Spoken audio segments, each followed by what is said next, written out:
할렐루야. 우리 좌우의 사람들과 인사하십시다. 사랑합니다. 하나님을 아는 능력으로 살아가십시다.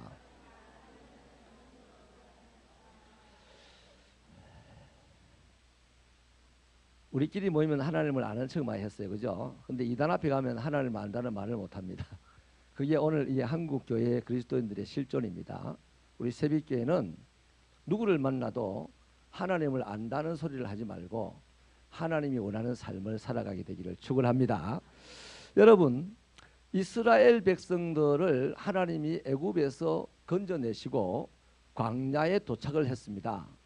그래서 시내산에서 하나님께서 여러 가지 이제 율법을 주셨어요. 십계명을 비롯하여 여러 가지 율법을 주셨는데 삶의 한 부분 건강한 삶을 위하여 또 행복한 삶을 위하여 사회가 평화롭게 되게 하기 위하여서 조목조목 이렇게 법을 주셨어요.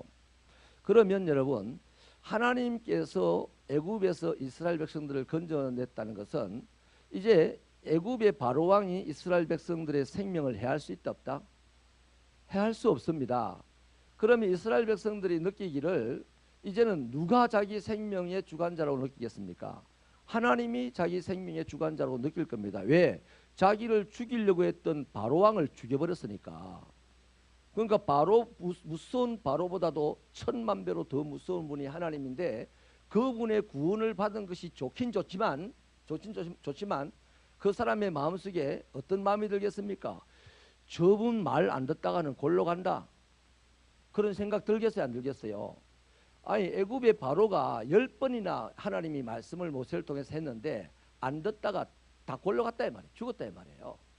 그걸 보면서 그 사건으로 애굽에서 구원받은 이스라엘 백성들이기 때문에 정상적인 사고를 하는 사람이라면 그 사람은 틀림없이 하나님 때문에 내가 구원받았으니까 좋다. 그래서 막 좋아서 춤을 추고 할 거예요. 그러나 춤을 추고 하는 그 이면에 또 어떤 생각이 있겠어요? 이분은 무서운 분이니까 우리가 말 안 들으면 안 된다라고 스스로 생각이 들 겁니다. 그런데 거기다 대고 하나님이 당신의 말을 들으라 했습니까? 안 들으랬습니까? 들으라 했습니다. 하나님이 심지어는 광야에서 만나를 매일 아침 주신 것조차도요, 하나님의 말을 듣는지 안 듣는지 시험하려고 주셨다 그랬거든요. 이토록 하나님은 자기 말을 들을 것을 중요하게 여겼어요. 그런데 이제 이스라엘 백성들에게 오늘 이 말씀은 뭐냐면 제사를 드릴 때 제물을 하나님 앞에 내어놓는 것에 대한 하나님의 법입니다. 이스라엘 백성이 들어야 할 말씀이다 이 말이죠. 그런데 한마디로 하나님이 기뻐하는 것을 들으라고 했어요. 7번이나 그 말씀합니다. 기뻐쓰게 드릴지니라. 그렇게 드리면 기뻐하지 아니하느니라 하면서 옛날 성경은 열납이라고 했습니다. 열납이라는 단어를 7번이나 썼기 때문에 하나님은 하나님의 백성들이 완전하게 들으라는 이 말입니다. 하나님을 완전히 기뻐할 수 있도록 들으라는 겁니다. 그러면서 흠없는 제물은요 드리지 말라는 거죠. 이를테면 염소를 드려야 되는데 한쪽 다리를 절어요. 그러면 가치가 이거는 보통 온전한 염소는 50만 원인데 한쪽 다리를 저니까 25만 원밖에 안 돼요. 그러면 다리 저는 염소를 한 마리 더 갖고 와가지고 2마리를 드리면 안 되겠나? 이런 거 다 사람의 생각이다 이 말이에요. 사람의 생각. 하나님의 말씀대로 드린다는 것은 그게 값이 얼마 나가는 것이 중요한 것이 아니고 흠이 있느냐 없느냐가 중요한 것이다 이 말입니다. 그래서 하나님은 흠이 없는 것을, 비둘기 새끼를 드린다 할지라도 흠이 없는 것을 달라고 했는데, 자 그러면 이 이스라엘 백성들이 하나님의 말씀대로 흠이 없는 것을 드리려고 할 때에 먼저 드러나지 않는 전제되어야 될 것이 하나 있어요. 뭐겠습니까? 자신의 마음에 흠이 없어야 되는 거야. 내 마음에 흠을 가지고 있으면요, 저 재물이 흠이 있는 재물인지 흠이 없는 재물인지 안 보인다고요. 그래서 자꾸만 자기 생각대로 이제 흠이 없겠거니 하고 드리게 되는 것이죠. 그래서 하나님을 기뻐쓰게 하는 것은요, 우리의 중심의 마음입니다. 그래서 하나님은 우리의 마음을 보신다 했습니다. 사람은 그래요. 요즘 사람은 대체로 그렇죠. 헌금을 5만 원 하는 사람보다도 50만 원 하는 사람, 500만 원 하는 사람을 더 중요하게 볼 가능성이 있어요. 대형 교회가 되어갈수록 더 그렇습니다. 큰 목회자가 되어갈수록 더 그래요. 개척교회 10명, 20명 목회를 하시는 목사님은 많은 헌금하는 한 성도, 아니 헌금을 하지 못하는 성도 한 사람도 너무나 귀한데 만 명 모이는 교회 성도는요, 이해가 되시죠? 만 명을 그 목사님이 어떻게 알겠습니까? 헌금을 엄청나게 많이 하는 사람만 알고, 엄청나게 유명한 사람만 알고. 그래서 사람이라는 것은요 300명에서 400명 정도 딱 아는 수준이 정해져 있어요. 그거 넘어가면 몰라요. 그 집의 상황이 어떤지. 또 늙어가면 또 몰라요. 그러니 여러분, 이 흠이 없다는 이거는 너무너무 하나님에게 중요한 겁니다. 많이 들었느냐 적게 들었느냐가 아니고, 적게 드려도 흠이 없는 마음으로 드린 것은요 하나님이 기뻐하시고, 많이 드려도 흠이 있는 마음으로 많이 드린 것은 하나님이 기뻐하지 않는다 이 말이에요. 사도행전에 보면 아나니아와 삽비라 같은 사람이 있습니다. 이 바나바가요 흠이 없는 마음으로 자기의 밭을 팔아가지고 사도들 앞에 내어놓고, 바나바가 똑똑한 사람이에요. 불쌍히 여기는 마음도 많은 사람이에요. 그러면 지가 감동받아가지고 밭을 파는 것을 가지고 자기 스스로 다니면서 어려운 사람이 누군지 잘 아니까, 긍휼이 풍성한 사람이라서 별명이 위로자라잖아요. 위로자. 그러니까 어려운 사람이 누구다 잘 알고 있어요. 평상시 위로를 많이 했단 말이에요. 그러면 이번에 특별히 또 성령의 감동을 받았으면 바나바가 밭을 팔았습니다. 그 밭을 파는 것을 가지고 그냥 어렵게 살아가는 사람들을 찾아가서 또 구제해주고 위로해주면 되는데, 이 성령의 감동을 받으니까 질서의 하나님을 아셔가지고 사도들의 발 앞에 놔두고, 사도들이 교회가 이 돈을 온전히 쓰십시오. 오늘 한국 교회가 돈을 온전히 안 쓰니까 문제가 어마어마하게 일어납니다만은, 우리 새벽교회는 돈을 투명하게 잘 쓰는 교회인 줄로 믿습니다. 할렐루야. 저를 그런 데 꼬나보지 마시기 바랍니다. 별로 하나님의 교회가 아름답게 쓰는 곳에 관심이 있지요, 잘 먹고 잘 입고 하는 데는 별로 관심 없어요. 그래서 바나바가 그렇게 내어놨더니 사람들이 전부 다 바나바를 그냥 존경하는 거예요. 그래서 아나니아와 삽비라도 존경받고 싶은 마음이 있어. 그래서 가서 밭을 팔아서 우리도 다 드리자고 의논하고 가서 팔았는데, 돈을 가지고 오다가 캥기는 거예요. 그래서 의논해가지고 또 조금 떼놓고 왔어요. 얼마나 떼놓는지 모르겠어요. 떼놓고 왔어요. 그 떼놓는 마음을, 처음에 밭을 팔아서 하나님의 교회에 들어서 아름답게 쓰게 하자, 이 마음은 온전한 마음이에요. 흠이 없는 마음이죠. 그런데 밭을 팔고 돈을 sheal리고 그걸 가지고 하나님의 집으로 오면서 어떤 마음이 생겼다? 흠이 있는 마음이 흠이 생겼어요. 마음에. 하나님이 그걸 받으셨다 안 받으셨다? 안 받으셨어요. 성령의 역사가 막 일어나니까 이 사이먼이라는 사람이 사도들에게 와가지고 그 성령 그 뭐냐, 그 나에게 좀 팔아라 그랬어요. 팔아라. 성령은 돈으로 사는 것이 아니고 하나님의 은혜를 사모하는 자에게 주는 것이 하나님의 약속된 성령이다 이 말이에요. 그런데 하나님의 은혜를 사모하지 않으면서 돈 갖고 성령을 살려고 하니까 사도들이 막 그 인간을 막 엄청나게 막 욕을 했어요. 그래서 그 욕한 것이 오늘도 전해지고 있습니다. 사이머니즘, 금권주의라는 말이 그때 생겼어요. 금권주의. 돈으로 세상을 살려고 한다. 그래서 여러분, 우리가 하나님, 이 이스라엘 백성들이 하나님에게 구원을 받고 하나님으로 말미암아 생명을 연장받고 하나님으로 말미암아 가나안 땅에 들어가서 복락을 누리며 살 것이라고 확정된 사람이라면, 적어도 이제 하나님의 말씀, 저 무서운 하나님, 이 당시에는 하나님을 부르지도 못했어요. 이랬어요. 따라합시다. 좀 더 세월이 지나가지고 하나님을 아도나이라고 불렀습니다. 하나님이라고 못 불렀어요. 그런데 우리는 예수님 시대에 와가지고 예수님이 하나님을 보고 아버지라고 불러라 했습니다. 너희는 이렇게 기도할 것이니 하늘에 계신 우리 아버지여, 아버지라고 불러라 했습니다. 그런데 성령의 충만한 감동을 받았던 이 바울이 그 부분을 또 해석하기를, 예수님께서 그러셨는데 우리로 하여금 아빠 아버지라고 부르라 했대. 그게 고린도전서에 나오는 말씀입니다. 하나님을 아빠 아버지라고. 이 시대에 바로를 죽이고 애굽을 장자를 다 죽이고 홍해를 가르고 이렇게 이스라엘 백성들을, 죽을 수밖에 없는 백성들을 건져내셨던 그 하나님은 정말 무서운 하나님입니다. 무서운 하나님인데 그 무서운 하나님에게 구원을 받은 내가 그냥 천방지축 그 하나님의 뭐 수염을 잡아당기고 그럴 수 있어요? 그 당시에 그래 못했어요. 마음속으로 난 열심히 하나님의 말씀대로 살리라. 그렇게 안 살다가는 저 애굽에 바로 왕짱 난다. 애굽 사람들 그 꼴 난다. 그러니 나는 하나님의 말씀대로 살리라. 이렇게 날마다 각오를 했을 텐데 시내산에서 또 한 번 내가 내 말로 너희는 살아라 이랬단 말이에요. 그때 언약이 만들어진 거예요. 그 전에 언약이 만들어지기 전에는 마음속으로만 야 저분의 말씀을 안 듣고 살다가는 뭐 큰일 난다 이렇게 생각하고 있었는데 하나님께서 너희가 내 말을 듣고 잘 지키면 나는 너희의 하나님이 되고 너희는 나의 백성이 될 것이다. 그럴래 안 그럴래? 예, 하나님의 말씀대로 살겠습니다. 오케이. 이제 나는 너희 하나님이고 너는 나의 백성이다 하면서 구름 기둥 불 기둥으로 그냥 광야에서 인도해 가셨다 이 말이에요. 거기서 이제 제사를 드릴 때에는 요렇게라고 또 말씀을 하셨으니 흠없는 것으로 드리라 이 말은 흠없는 것으로 드리기 위해서는 우리가 어떻게 내 마음이 흠이 없어야 된다는 거예요. 여러분 이 당시도 그렇고 오늘도 그렇고요. 우리 안에 흠이 제발 기도할 때 그런 거 좀 찾아가지고 스크래치 난 거 좀 지우라니까 지우개를 가지고 우리 안에 흠이 뭘까요? 이 당시 이스라엘 백성들이 흠이 뭘까요?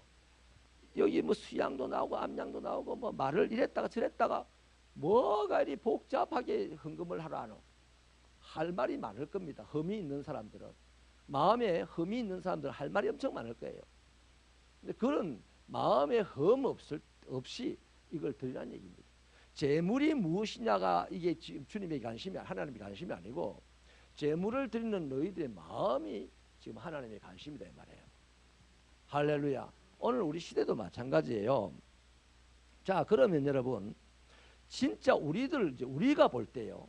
오늘 우리는 소를 갖다 드리고 뭐 이래 안 하지 않습니까? 우리가 드리는 재물이 뭐예요? 우리가 드릴 수 있는 흠없는 재물이 뭐예요? 너무나 분명하게 했어요. 십자가에서 못 박혀 피 흘려 죽으신 예수 그리스도 흠도 없고 점도 없는 분이에요. 죄가 없으신 분입니다.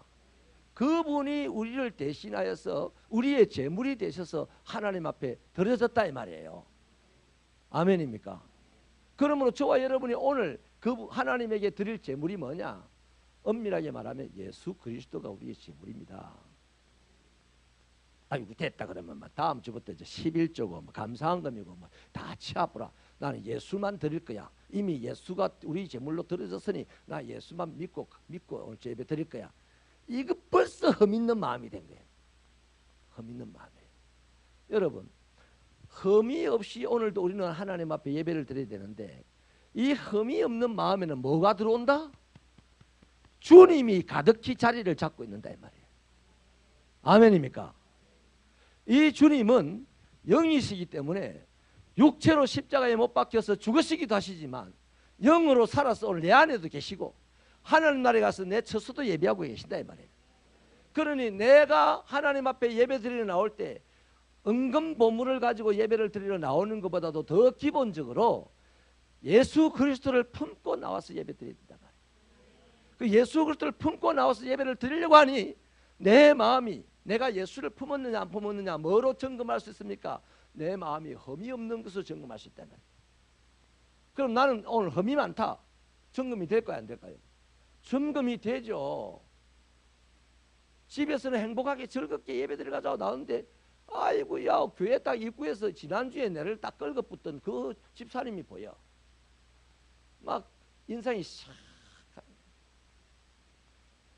안녕하세요 할렐루야 잘했어.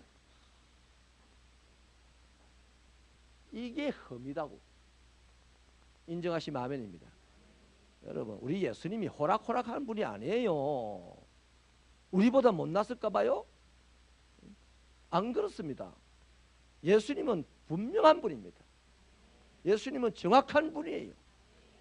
그런 흠없는 마음으로 여기 왔을 때 이 말씀해 보니까 그 흠 있는 마음을 가지고 흠 있는 물건을 제물로 들었을 때는 하나님이 기뻐하지 않는다 했으니 이 말씀을 오늘 우리의 것으로 삼고 볼 때 우리가 흠 있는 마음으로 채워 있는 이 순간 우리 안에는 예수 계신다 안 계신다? 계신다고요? 예수님 능력이 많아서 들락날락 하십니다. 갈 데가 한 군데 두 군데가 아니에요. 예수님이. 예수님은 계실 만한 곳에 가십니다. 아멘이십니까? 주 떠나가시면 내 생명 헛되다는 찬송이 왜 나오겠어요? 왜 나오겠어요? 사울 왕이 하나님이 불러신 왕입니다. 하나님이 기름 부어서 왕으로 세운 왕입니다. 그런데 당신이 기름 부어 세워놓고 하나님이 떠나버리더라고. 하나님이 떠나버리니까 사울은 하나님을 찾지도 않고 귀신 찾아다니고, 그러다가 엎어져서 칼에, 자기가 세운 칼에 찔려 자살했죠. 그렇게 인생이 끝나버린다고요. 그러니 여러분, 오늘 저와 여러분이 정말 중요하게 생각해야 될 건 뭡니까? 하나님 앞에 예배드리러 나올 때 내 마음에 흠이 없는 자가 돼야 돼. 그래야 내가 영접한 예수님이 내 안에 자리를 잡고 계신다 이 말이에요. 내가 뭘 하나님에게 드릴 것이 있어요. 내가 교회 청소 이렇게 좀 하고, 청소 말하면 안 됩니다. 열심히 하고 있는데, 내가 뭐 교회 봉사를 좀 하고 이런다고 해서 그것 때문에 하나님이 좋아할까요? 아니요. 내 안에 있는 예수 때문에 나를 좋아하는 거예요. 우리의 봉사, 우리의 헌신, 우리의 섬김이 십자가에서 피 흘려 죽으신 예수의 그 헌신과 섬김에 비하면 세 발의 피도 안 되는 거잖아요. 그러니까 우리는 나의 봉사, 나의 섬김, 이거는 나중 문제입니다. 이거는 다른 부분에서 이야기해야 될 거예요. 내가 주님이 이렇게 섬겼으니 나도 누군가를 위해서 섬겨야 되는 거죠. 주님이 나 살리려고 하나님 앞에 제물이 되어 들었으니, 김 목사는 성도들 살리려고 하나님 앞에 제물이 되어야 되고, 성도들은 새 가족들을 살리려고 하나님 앞에 제물이 되어야 되고, 아멘이십니까?